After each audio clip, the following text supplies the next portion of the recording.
Welcome students, online technical civil में आपका स्वागत है। तो चलिए हम लोग देख रहे हैं मॉस का एक न्यू चैप्टर। आपका आज क्या है? स्ट्रेसेस इन बीम। ठीक है, पिछले क्लास तक हम लोग कवर किए थे कि मोमेंट ऑफ इनर्शिया वगैरह क्या होता है, उस पर देखे थे कि इस तरह का PYQ आपका आता है और वो कुछ पूरा डिटेल उसका डिस्कशन किए थे कि क्या होता है मोमेंट ऑफ इनर्शिया, किस टाइप से उसके किसी भी सेक्शन का मोमेंट ऑफ इनर्शिया निकालते हैं, क्या पैरेलल एक्सिस थ्योरम होता है, क्या परपेंडिकुलर एक्सिस थ्योरम होता है। यानी ये पूरा चीज़ हम लोग मोमेंट ऑफ इनर्शिया का एक एक चीज़ कवर किए थे। ठीक है, उसके बाद क्वेश्चंस बनाए, क्वेश्चन सारा बहुत तेज़ी से बन रहा था। ठीक है, तो मोमेंट ऑफ इनर्शिया खत्म हुआ। उसके बाद आपका जो चैप्टर है हमको मोस में पढ़ना है वो क्या है? यूनिट आपका 5, ये यूनिट नंबर 5। इसमें क्या पढ़ना है आपको? स्ट्रेसेस इन बीम। ठीक है, तो स्ट्रेसेस इन बीम की बात करते हैं तो देखिए सिंपल सी बात करते हैं स्ट्रेस की। तो स्ट्रेस क्या होता है बाबू? तो स्ट्रेस क्या होता है? Internal resistance offered by body. यानी किसी भी स्ट्रक्चर पे, किसी भी बॉडी पे, किसी भी मेंबर पे अगर आप एक्सटर्नल लोड लगाओगे, ठीक है, तो इंटरनली वो क्या करेगा? रेसिस्ट करेगा। अगर एक्सटर्नल मोमेंट लगाओगे तो क्या करेगा? इंटरनली वो रेसिस्ट करेगा। यानी किसी को आप क्या कर रहे हैं, वही अगर धक्का दे रहे हैं तो वो भी आपको अपोज करेगा, यानी न्यूटन्स थर्ड लॉ। ठीक है, तो इस तरह का एप्लीकेबल होगा। तो इसका कहने का मतलब ये है कि आप किसी भी हॉरिजॉन्टल मेंबर, वर्टिकल मेंबर, कोई भी टाइप का मेंबर्स हो, अगर उस पर आप क्या कर रहे हैं, किसी भी स्ट्रक्चर पे आप कोई लोड लगा रहे हैं, तो वो मेंबर क्या करेगा? उस मेंबर का जितना कैपेसिटी होगा, उस मेंबर का जितना अपना इंटरनल स्ट्रेंथ होगा, उस स्ट्रेंथ के कारण क्या करेगा? उस एक्सटर्नल लोड को अपोज करेगा। That is known as resisting. ठीक है, तो स्ट्रेस क्या होता है? Resisting force per unit area. यही है ना?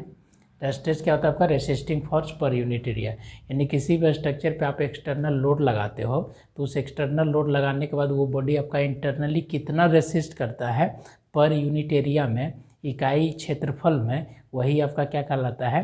तो स्ट्रेस कहलाता है। यहाँ तक हम लोग देखे थे। तो अब यहाँ पे आ गया बेंडिंग। स्ट्रेस तो है, लेकिन इसके पहले क्या लगा हुआ है? बेंडिंग। तो बेंडिंग कहने का मतलब क्या है कि जो भी मेंबर होगा उस मेंबर पे लोड के कारण क्या हो रहा होगा? बेंडिंग हो रहा होगा, यानी बेंड कर रहा होगा। तो बेंड जैसे आपका हॉरिजॉन्टल मेंबर को ले लिए, तो हॉरिजॉन्टल मेंबर में बेंडिंग होता है। तो जैसे एक बीम ले लिए, ये बीम इस तरह का है और इस बीम पे हम लोग क्या किए? यहाँ से लोड दे दिए। अब जैसे इस पर लोड देंगे तो ये बीम क्या होगा? इस तरह से बेंट होना चाहेगा, है ना? इस तरह से ये क्या होगा? बेंट होगा। ये बीम जैसे ही बेंट होना चाहेगा तो ये बीम का अपना इंटरनल रेजिस्टेंस है। ये बीम जिस मटेरियल का बना हुआ है उस मटेरियल का कुछ अपना स्ट्रेंथ है, कुछ पावर है। वो मटेरियल क्या करेगा? इसके अगेंस्ट जो आपने लोड लगा रहे हो उस लोड के अपोजिट डायरेक्शन में क्या कहेगा? हम तुमको बेंट होने नहीं देंगे जितना तक मेरा कैपेसिटी है। यही है ना? जितना तक मेरा कैपेसिटी है वहाँ तक हम आपको बेंड नहीं होने देंगे। लेकिन अगर जब बहुत ही ज़्यादा लोड लगा दीजिएगा तो ये स्ट्रक्चर क्या होगा? ये मेंबर क्या होगा? ये बीम आपका क्या होगा? बेंट कर जाएगा। बेंट मतलब मुड़ जाएगा, झुक जाएगा। ठीक है, तो ये वही कह रहा है, जब बीम आपका झुक रहा है, जब मेंबर आपका झुक रहा है, तो वो झुकने से पहले क्या होता है? झुकने से पहले भी क्या करता है? एक अपोजिट डायरेक्शन में क्या करेगा? फोर्स लगाएगा। किसके? फोर्स क्या मतलब? स्ट्रेस लगाएगा इकाई यूनिट एरिया में। तो वो जो स्ट्रेस होगा वही स्ट्रेस क्या कहलाएगा? Bending stress. यानी बेंडिंग स्ट्रेस क्या हो गया? यानी वैसा स्ट्रेस जो बेंडिंग के अगेंस्ट लगा है उस टाइप के स्ट्रेस को क्या बोलेंगे? बेंडिंग स्ट्रेस बोलेंगे। ठीक है, तो आज के चैप्टर में जो हम लोग पूरा पढ़ेंगे डिटेल्स, तो इसी बेंडिंग स्ट्रेसेस के बारे में देखेंगे।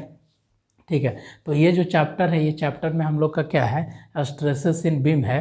तो इसमें हम लोग को टोटल 2 चीज़ पढ़ना है। ठीक है, एक स्ट्रेसेस इस बीम में आपका बेंडिंग स्ट्रेस, और दूसरा आपका शियर स्ट्रेस का वेरिएशन वगैरह, ये सब कैसे होता है, ये सब चीज़ पढ़ना है। शियर स्ट्रेस का कॉन्सेप्ट हम लोग देख लिए थे कि शियर स्ट्रेस क्या है। तो शियर स्ट्रेस आपका, अगर कोई स्ट्रक्चर मेंबर है, इस मेंबर पे क्या है? वर्टिकली फोर्स लग रहा है, तो उसके कारण जो आपका क्या है? ये मेंबर एक दूसरे पार्ट में स्लाइड कर जाएगा, तो उसको हम लोग बोलते हैं शियर। अब बेंडिंग में क्या होगा? तो जैसे ही लोड लगाइएगा तो लोड के कारण क्या होगा? ये बेंडिंग होगा, यानी बेंट कर जाएगा, मुड़ जाएगा, तो उसको बोलेंगे बेंडिंग। तो बेंडिंग के अगेंस्ट जो रेसिस्टेंस लगाएगा उसको हम लोग क्या बोलेंगे? बेंडिंग स्ट्रेस बोलेंगे। ठीक है, तो इस चैप्टर में यही सब टोटल हम लोग पढ़ेंगे। शियर स्ट्रेस का वेरिएशन वगैरह कैसे होता है, बेंडिंग स्ट्रेसेस क्या है, बेंडिंग स्ट्रेस का फॉर्मूला क्या है, प्योर बेंडिंग क्या होता है, ये सारी चीज़ें आगे देखने वाले हैं, ठीक है। और कुछ डेरिवेशन वगैरह भी करेंगे। तो बहुत ही इंपॉर्टेंट चैप्टर है, आपका एग्जाम पॉइंट ऑफ व्यू से देखा जाए तो ये चैप्टर ज़्यादा इंपॉर्टेंट होगा। इसलिए ज़्यादा इंपॉर्टेंट होगा क्योंकि इससे आपका क्या है, क्वेश्चंस एग्जाम में आते हैं न्यूमेरिकल्स, ठीक है, और थ्योरेटिकल भी आता है। तो आगे देखेंगे कहाँ कहाँ से क्वेश्चंस आता है, कैसे आता है, किस टाइप का आता है, उसको हम लोग सॉल्व करेंगे। तो पहले हम लोग देखते हैं कि स्ट्रेसेस इन बीम में फर्स्ट जो टॉपिक है मेरा, फर्स्ट टॉपिक मेरा क्या है, बेंडिंग स्ट्रेस, ठीक है। और स्ट्रेसेस इन बीम में आप तो ये कंसेप्ट सीख गए कि स्ट्रेसेस इन बीम क्या है, यानी स्ट्रेसेस क्या है, तो force per unit, resisting force per unit area, वही स्ट्रेसेस होता है। तो बीम की बात कर रहा है, तो बीम में क्या होगा, बीम पे जब लोड देंगे तो बीम का क्या टेंडेंसी होता है, उस लोड के कारण ये बेंट होना चाहता है। जैसे ही बेंट होना चाहेगा तो बीम क्या करेगा, एक रेसिस्टिंग पावर जनरेट करेगा, और वही रेसिस्टिंग पर यूनिट एरिया जो कहलाएगा वही स्ट्रेस क्या कहलाएगा, आपका बेंडिंग स्ट्रेस कहलाएगा, ठीक है। तो अब आइए यहाँ पे स्ट्रेसेस इन बीम का फर्स्ट टॉपिक मेरा क्या है, बेंडिंग स्ट्रेस, ठीक है।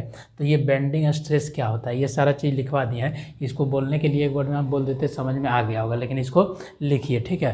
तो ये बेंडिंग स्ट्रेस क्या होता है, तो बेंडिंग स्ट्रेस की बात करेंगे। तो बेंडिंग स्ट्रेस क्या है, तो bending stresses are the internal resistance, देखिए लिखे है ना, bending stresses are the internal resistance to external force which causes bending of a member.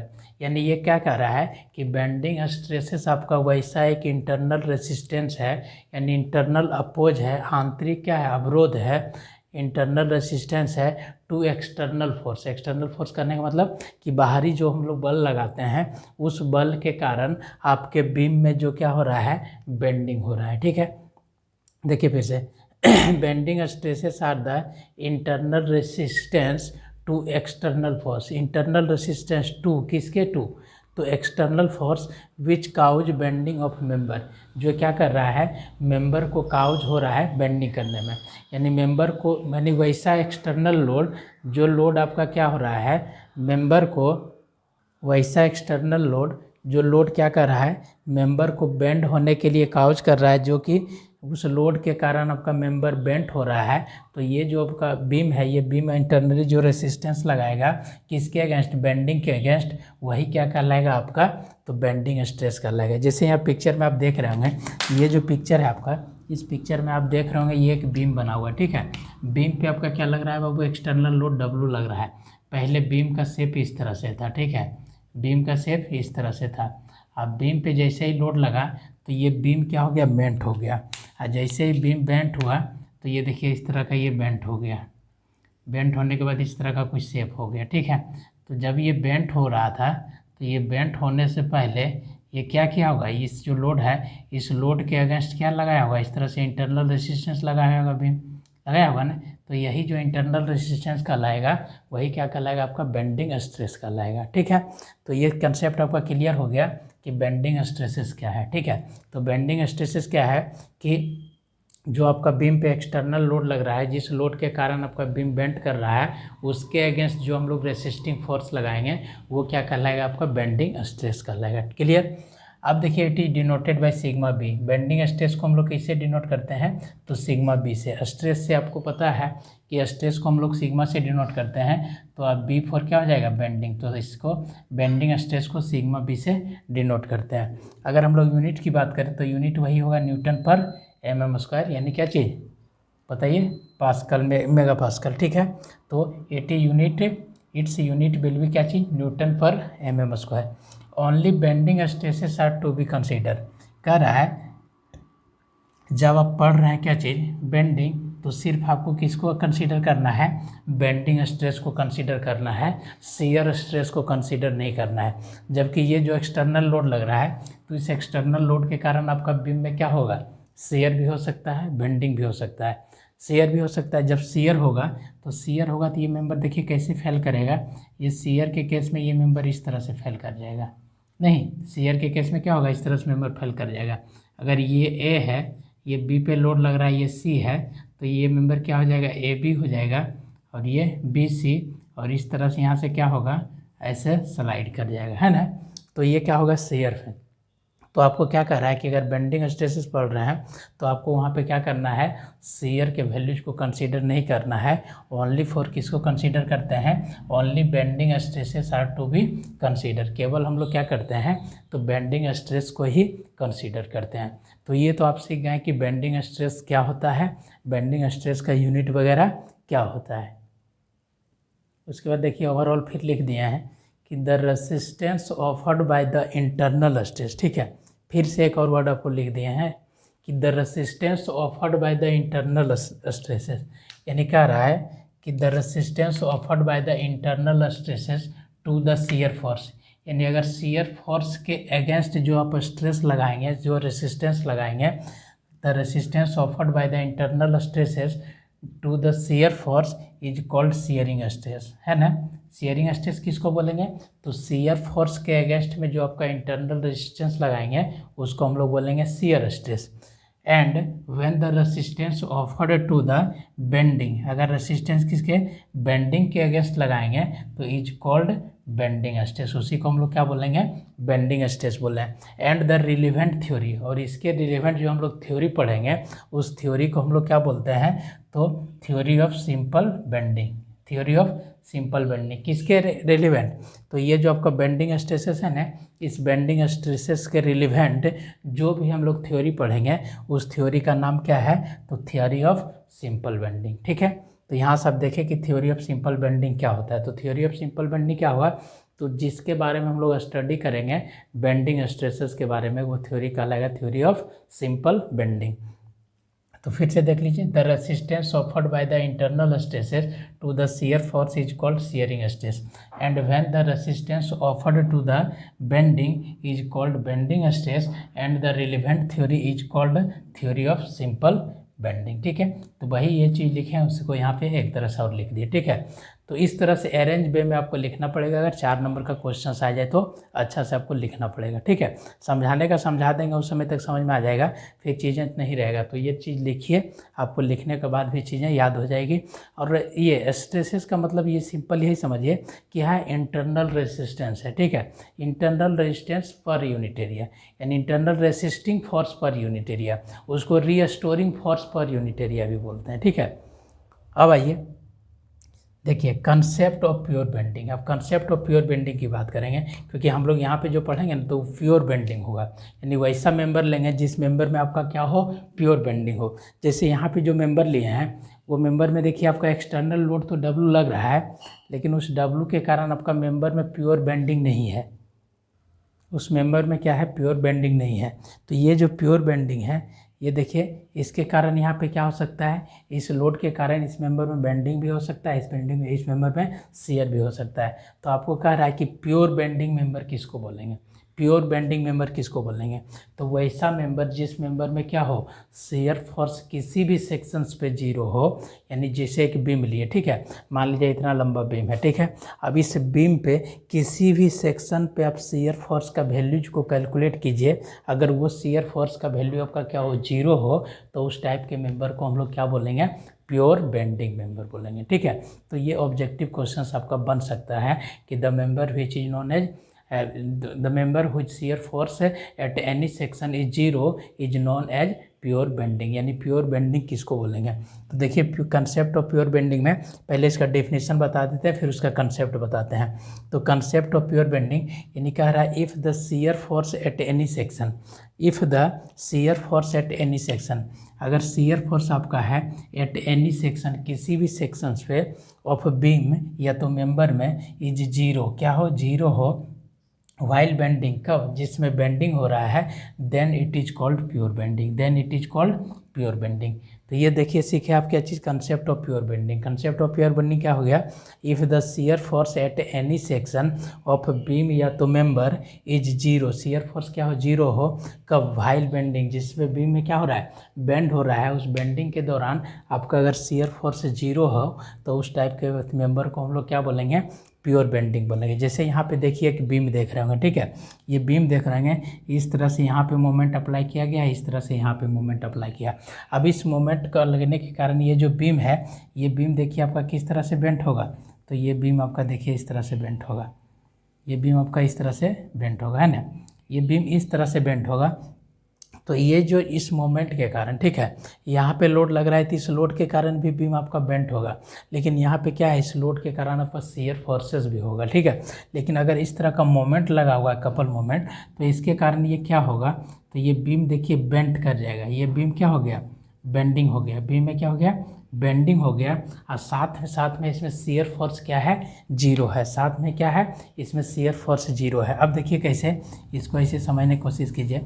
आपका क्या कर रहा है, कंसेप्ट क्या कर रहा है कि किसी भी सेक्शंस पे आप शियर फोर्स के वैल्यूज को निकालते हैं तो वहाँ पे शियर फोर्स का वैल्यू क्या होना चाहिए, जीरो होना चाहिए। अब मान लीजिए हमने सेक्शन एक्स काट दिया, ठीक है।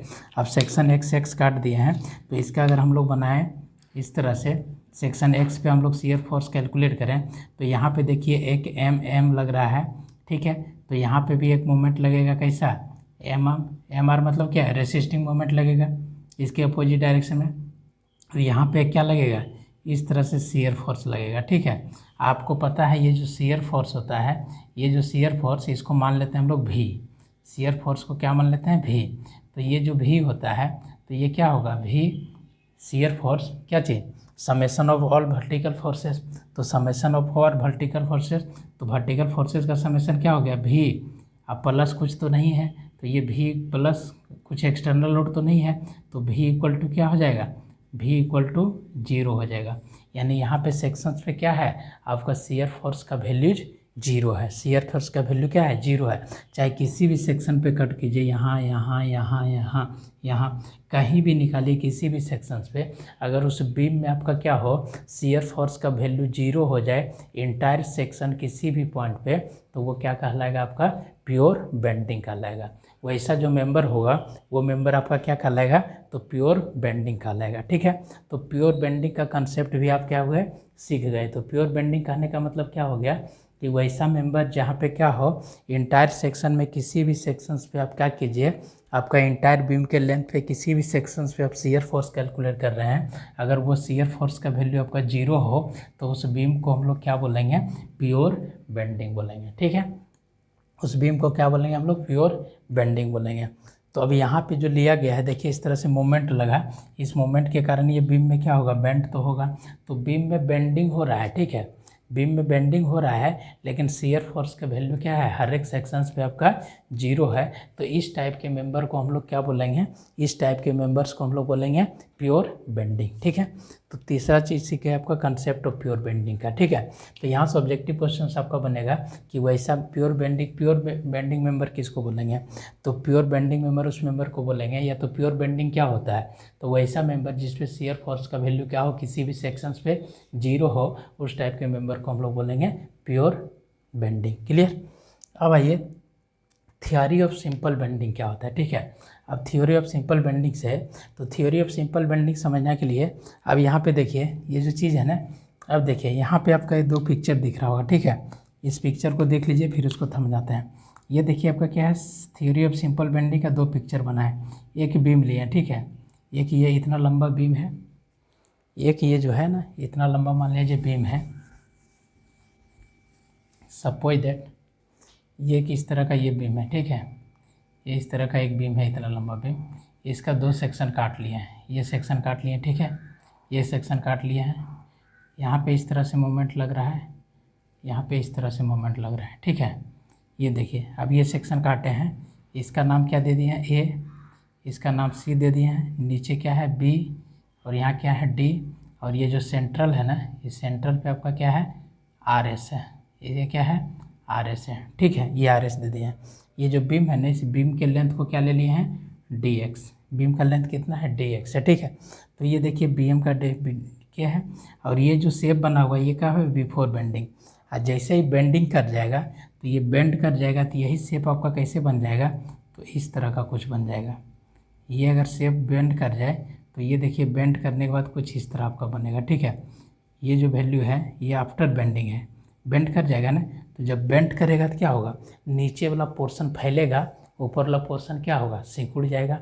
नीचे वाला पोर्शन क्या होगा, फैल जाएगा, और ऊपर वाला पोर्शन क्या होगा, सिकुड़ जाएगा। नहीं, अगर प्योर बेंडिंग हो रहा है तो नीचे वाला पोर्शन क्या होगा, आपका फैलेगा, और ऊपर वाला पोर्शन क्या होगा, नीचे वाला पोर्शन सबका फैलेगा, ऊपर वाला पोर्शन क्या होगा, सिकुड़ जाएगा।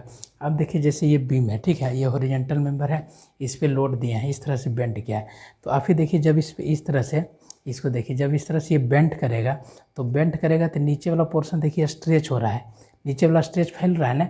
ये ऊपर वाला पोर्शन क्या हो रहा है, देखिए ये ऊपर वाला पोर्शन क्या हो रहा है, इस तरह से सिकुड़ रहा है।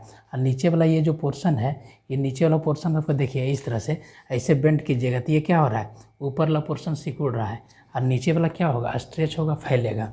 तो वही कंसेप्ट यहाँ पे देखिए क्या है कि जब बिफोर बेंडिंग ये था, जब आफ्टर बेंडिंग जब बेंड कर जाएगा तो कुछ इस तरह से पिक्चर बनेगा। यानी नीचे वाला का जो लेंथ है ना, पहले लेंथ बी था, डी था, अब ये बी डैश और डी डैश हो जाएगा। अब पहले लेंथ ए और बी था, ये लेंथ ए डैश और सी डैश हो जाएगा, ठीक है। और ये जो आपका आर है, आर एस, इसको मान लेते हैं पहले, ये क्या हो जाएगा, अब आर डैश हो जाएगा और एस डैश हो जाएगा, ठीक है, आर डैश और एस डैश हो जाएगा।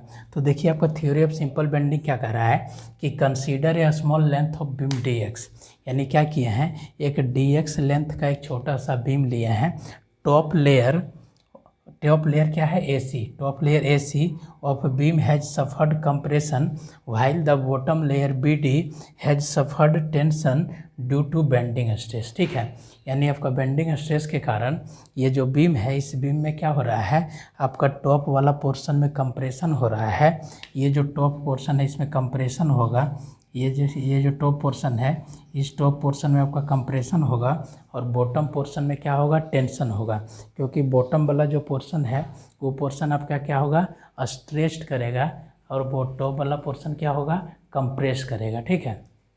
तो वही कह रहा है कि टॉप पोर्शन में कंप्रेशन और बॉटम पोर्शन में टेंशन हो रहा है। तो consider a small length of beam D X, यानी डी एक्स लेंथ का एक बीम लिए हैं। Top layer of tension due to bending stress, top layer में टेंशन हो रहा है ड्यू टू बेंडिंग स्ट्रेस। ये top layer of beam A C has beam suffer to compression, top layer आपका क्या है, कंप्रेशन में सफ़र कर रहा है। While the bottom layers B D has suffered tension, यानी ये जो बी डी है, ये बी डी में टेंशन हो रहा है और ए सी में क्या हो रहा है, कंप्रेशन हो रहा है ड्यू टू बेंडिंग स्ट्रेसेस, ठीक है। द अमाउंट बाई विच, कह रहा है वैसा अमाउंट, वैसा मात्रा, the amount by which the layer is compressed, the layer is compressed और स्ट्रेच्ड, ठीक है।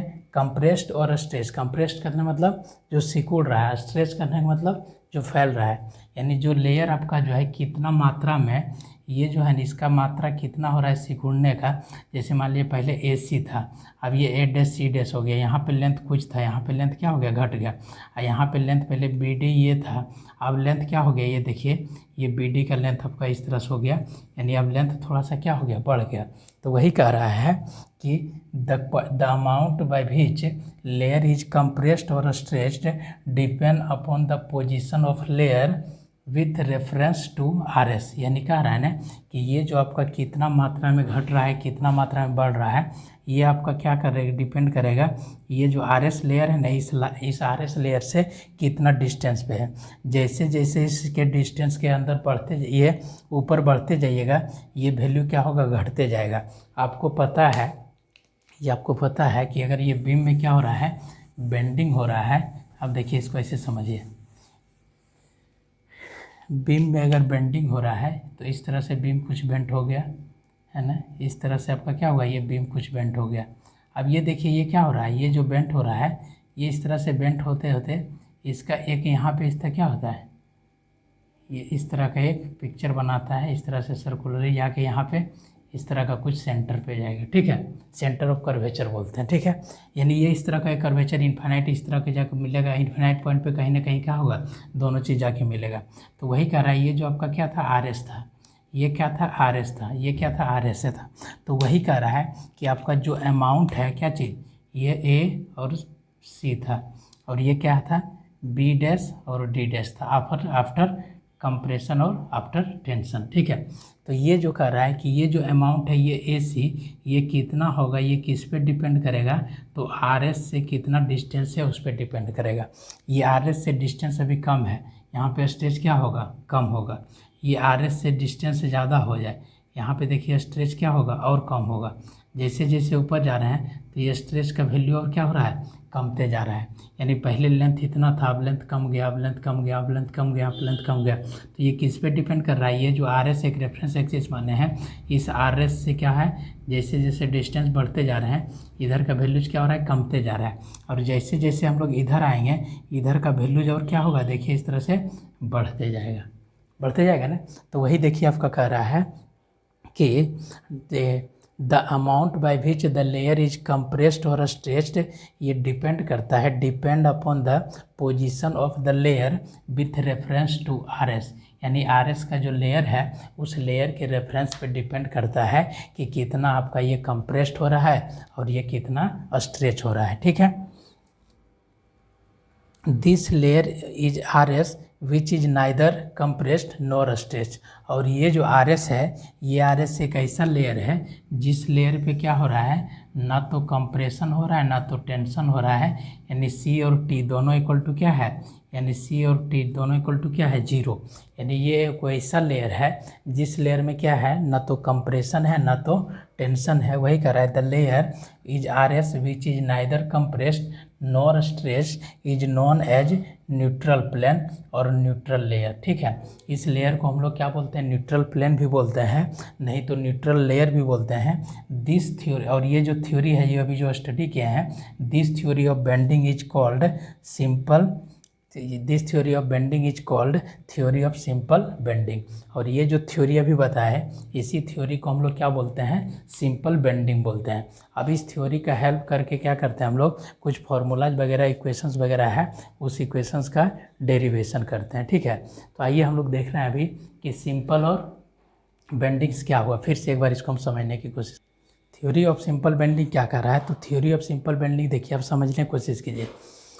ये जो बीम है ना, ये बीम है, इस बीम पे हम लोड दिए हैं तो बीम इस तरह से ही बेंड होगा। ठीक है, तो जब बीम आपका बेंड होगा तो क्या होगा, टॉप वाला लेयर, जो बीम जब बेंड हो रहा है तो ये टॉप वाला पोर्शन किस में जाएगा, कंप्रेशन में, ये बॉटम वाला पोर्शन क्या जाएगा, टेंशन में।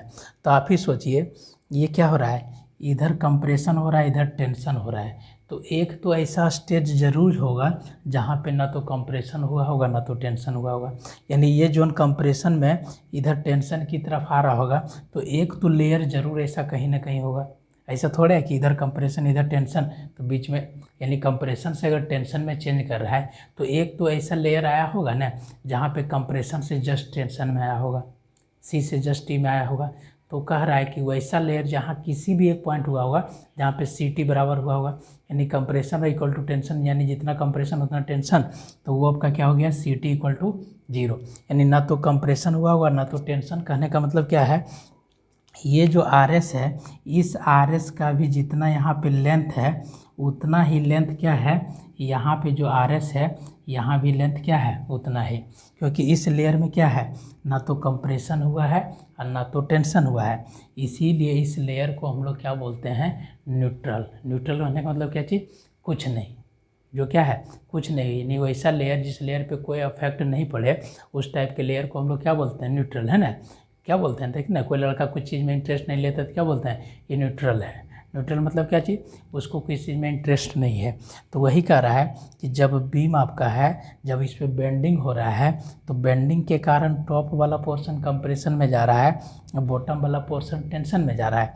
तो ये जब कंप्रेशन से टेंशन में आ रहा है तो ये एक ऐसा लेयर है जहाँ पे क्या है, ना तो टेंशन है ना तो कंप्रेशन है। तो वैसा लेयर को हम लोग क्या बोलते हैं, न्यूट्रल लेयर बोलते हैं। और ये जो एक्सिस है ना, इस एक्सिस को हम लोग बोलते हैं न्यूट्रल एक्सिस भी बोलते हैं। ठीक है, ये जो एक्सिस है इस एक्सिस को हम लोग क्या बोलते हैं, एन ए। एन ए कहने का मतलब क्या चीज़, न्यूट्रल एक्सिस भी बोलते हैं। इस एक्सिस को हम लोग क्या बोलते हैं, न्यूट्रल एक्सिस भी बोलते हैं।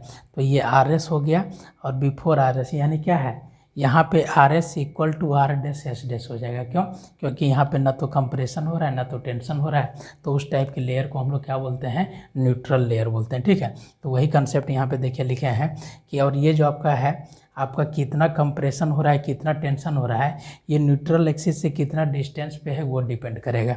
अगर ये वैल्यू न्यूट्रल एक्सिस से कम डिस्टेंस पे है तो कंप्रेशन कम होगा, न्यूट्रल एक्सिस से ज़्यादा डिस्टेंस पे है तो कंप्रेशन क्या होगा, ज़्यादा होगा। कंप्रेशन ज़्यादा होगा, कंप्रेशन ज़्यादा होगा। और जैसे हम लोग इस साइड बढ़ाएंगे तो क्या होगा, जितना जितना डिस्टेंस बढ़ते जाइएगा तो स्ट्रेच का वैल्यू भी क्या होगा, यानी टेंशन का वैल्यू भी क्या होगा, बढ़ते जाएगा। यानी स्ट्रेच लंबाई इसका बढ़ते जाएगा, लंबाई बढ़ते जाएगा। जैसे जैसे हम लोग नीचे आएंगे लंबाई बढ़ेगा, और जैसे जैसे इधर आउट किधर रेडियस ऑफ कर्वेचर की तरफ जाएंगे, यानी ये जो आपका पॉइंट है, पॉइंट ऑफ कर्वेचर की तरफ जाएंगे, तो पॉइंट ऑफ कर्वेचर के टुवार्ड्स जाएंगे तो आपका क्या होगा, इसका जो कंप्रेशन फाइबर का लेंथ क्या होगा, घटते जाएगा, और टेंशन फाइबर का लेंथ इधर क्या हो जाएगा, आउटवर्ड जाएंगे तो बढ़ते जाएगा। ठीक है, तो यहाँ से हम लोग क्या देखें कि थ्योरी ऑफ सिंपल बेंडिंग। तो थ्योरी ऑफ सिंपल बेंडिंग कुछ नहीं बोलता है, हम फिर से समझा देते हैं। थ्योरी ऑफ सिंपल बेंडिंग क्या होता है कि अगर एक बीम है उस पर आप लोड दोगे तो उस बीम में बेंडिंग होगा। बेंडिंग होने के कारण बीम में क्या होता है, दो लेयर जनरेट होता है, एक होता है कंप्रेशन फाइबर और दूसरा होता है टेंशन फाइबर। तो आपका जो कंप्रेशन होगा वो कंप्रेशन क्या होता है, कंप्रेशन के कारण आपका ओरिजिनल लेयर क्या होता है, उसका साइज घटते जाता है, और टॉप पोर्शन क्या होता है, कंप्रेस होता है, अब बॉटम पोर्शन क्या होता है, स्ट्रेच हो जाता है। ठीक है, इसको टॉप बोलेंगे, इसको बॉटम बोलेंगे। ठीक है, तो टॉप पोर्शन क्या होता है, कंप्रेस होता है, और बॉटम पोर्शन स्ट्रेच होते जाता है। ठीक है, अब बॉटम पोर्शन में टेंशन होता है।